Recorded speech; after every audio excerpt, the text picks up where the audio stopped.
pedagang kebutuhan sehari-hari bertetangga dengan seorang peternak ayam. Mereka saling membutuhkan. Setiap hari peternak ayam itu membeli 1 kilogram jagung dari pedagang kebutuhan sehari-hari itu untuk campuran makan ternaknya. Sementara si pedagang membeli telur-telur hasil ternak tetangganya itu seminggu 2 kali. Setelah beberapa kali membeli telur dari tetangganya, pedagang ini merasa curiga.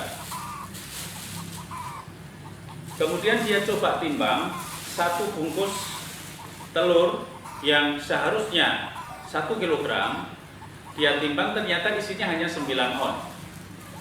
Tidak sampai 1 kilogram. Maka dia kemudian protes, komplain kepada tetangganya itu bahwa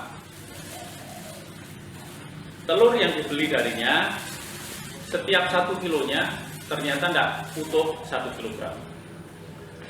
Si peternak itu membela diri bahwa dia sama sekali tidak mengurangi timbangannya. Dia selalu menimbang pas 1 kilogram atau bahkan lebih sedikit. Kadang-kadang lebih sedikit. Mereka tidak mendapatkan titik temu, kemudian si pedagang kebutuhan sehari-hari itu datang kepada pengurus kampung untuk minta ditengahi. Maka datanglah mereka berdua, pengurus kampung dengan pedagang itu, ke rumah peternak. Lalu pengurus kampung dengan sopan, dengan bijaksana mencoba bertanya kepada peternak itu, apakah benar Bapak menimbang 1 kilo atau memang dikurangi dari 1 kilo. Si peternak itu bilang bahwa saya tidak pernah sama sekali mengurangi timbangan saya. Semua paling tidak pas 1 kilo atau bahkan kadang lebih sedikit karena yang namanya butiran telur itu satu dengan yang lain tidak sama. Kemudian si pengurus kampung itu bertanya lagi, coba Pak tunjukkan timbangan Bapak. Kemudian ditunjukkanlah sebuah timbangan, bukan kondisi baru, tetapi masih dalam keadaan baik. Posisi seimbang. Ketika ditekan di sisi bandulnya ada gerak sedikit, kemudian seimbang. Ketika di sisi sebaliknya, sisi tempat barang ditekan, ada gerak sedikit, kemudian balon lagi. Artinya bahwa kondisi timbangan itu tidak ada masalah. Kemudian pengurus kampung bertanya, tolong Pak tunjukkan mana bandulnya. Bandul 1 kilogramnya mana? Si peternak bilang bahwa mohon maaf saya tidak punya bandul itu. Saya dulu beli timbangan ini pada kondisi bekas, tapi baik seperti yang Bapak-Bapak lihat ini. Tapi saya tidak membeli bandulnya karena penjualnya tidak menjual bandulnya. Mereka heran, si pengurus kampung dan pedagang itu heran, bagaimana mungkin punya timbangan dan punya bandul dan merasa sudah menimbang telurnya 1 kilogram pas. Kemudian si peternak ini menjelaskan bahwa saya ini Pak, setiap hari membeli pada Bapak ini 1 kilogram jagung untuk campuran pakan ayam saya. Dengan jagung 1 kilo itulah saya menjadikannya bandul. Saya selalu menimbang telur-telur saya persis 1 kilo seperti jagung itu, atau bahkan kadang-kadang lebih. Kemudian pengurus kampung itu berbalik kecurigaannya pada pedagang. Lalu mereka bertiga berpindah ke rumah pedagang, tempat menjual kebutuhan sehari-hari itu. Masih ada setumpuk jagung 1 kiloan yang dijual.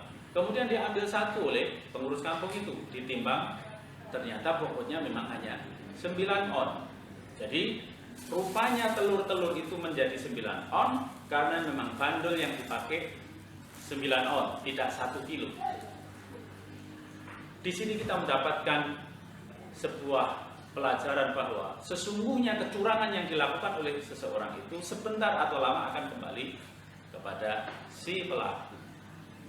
Pedagang ini telah mencurangi para konsumennya, termasuk salah satunya adalah peternak ayam.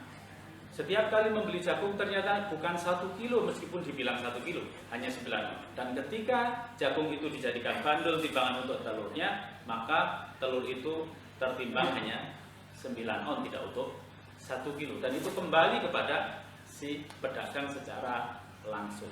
Kecurangan itu akan kembali kepada pelakunya sebentar atau lama. Paling lama adalah nanti di hari hisab, yaumul hisab.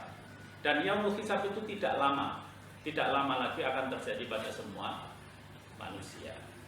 Apalagi ketika kecurangan itu terjadi kepada tetangga. Karena Rasulullah SAW mengajarkan kepada kita semua untuk memberikan perhatian dan kebaikan kepada tetangga kita, bukan sebaliknya. Bahkan kebaikan seseorang kepada tetangganya itu adalah tolok ukur keimanannya pada Allah dan hari akhir. Mangkana yu'minu billahi wal yaumil akhir fal yukrim jarahu. Barang siapa beriman pada Allah dan hari akhir, hendaklah dia memuliakan tetangganya. Tetangga adalah orang-orang yang kita andalkan ketika terjadi sesuatu yang bersifat darurat. Meski kita punya keluarga yang banyak, punya fasilitas, tetapi mereka tinggalnya jauh dari kita, mereka tidak bisa melakukan apa-apa ketika terjadi kondisi darurat pada diri kita dan keluarga kita. Yang bisa menolong kita adalah tetangga kita. Terlebih ketika sedang terjadi musibah, krisis seperti ini, maka perhatian kepada tetangga itu jauh lebih penting dibandingkan hari-hari ketika terjadi kondisi yang normal. Jangan sampai seseorang itu berkecukupan, dia bisa makan kenyang dan dia tidak tahu bahwa ada tetangganya yang kelaparan. Semoga bermanfaat. Assalamualaikum warahmatullahi wabarakatuh.